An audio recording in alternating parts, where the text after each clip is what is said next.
Salam, əziz abituriyentlər və informatika öyrənciləri. Bu gün sizinlə Kodera 10.6 alqoritm bölməsindən 22-ci suala baxırıq. Demək, bu sualı həll etmək üçün S-in də ilkin qiyməti verilib, 20-nin də ilkin qiyməti verilib.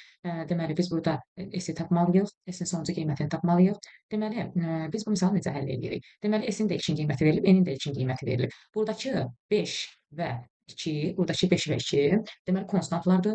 Bunlar deməli, təkrarlanan dövr zamanı neçə dəfə dövr gedibsə, həmişə üzərinə 5 gəlməyib və 2 çıxılıb oradan. Ona görə də biz bunu belə yaza bilərik. Və şərtə uyğun olaraq S-i belə yazırıq. 0 üzərinə gələk 5-dir. Buradakı 5-dir, dövr sayını göstərir.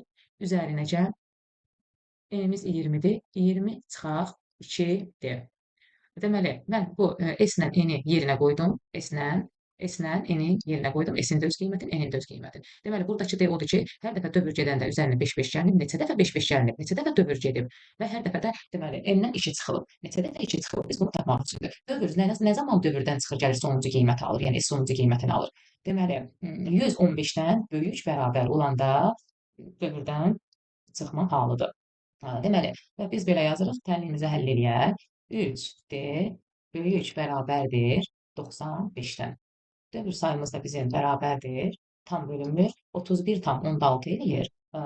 Deməli, 31,6 da deməli biz bunu 32 kimi götürürük. 32. Deməli, mənim dövr sayım bərabərdir 32-yə. Və dövr sayını tapandan sonraki 32-dir. Yəni həmişə çoxun götürürük. Yəni 16,5 oldusa, gəlirik biz onu 17 götürəcəyik dövr sayını. Deyək ki, 16,1 oldu. Yenə də o dövr sayını 17 dəfə götürürük. Deməli, gəlirik indi qoyuruq bu S-in sonuncu qiymətinin yerinə.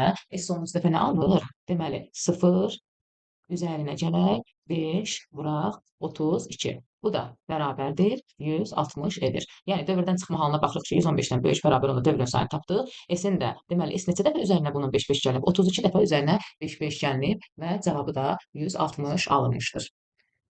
Belə bu qədər 22-ci sualımız belə.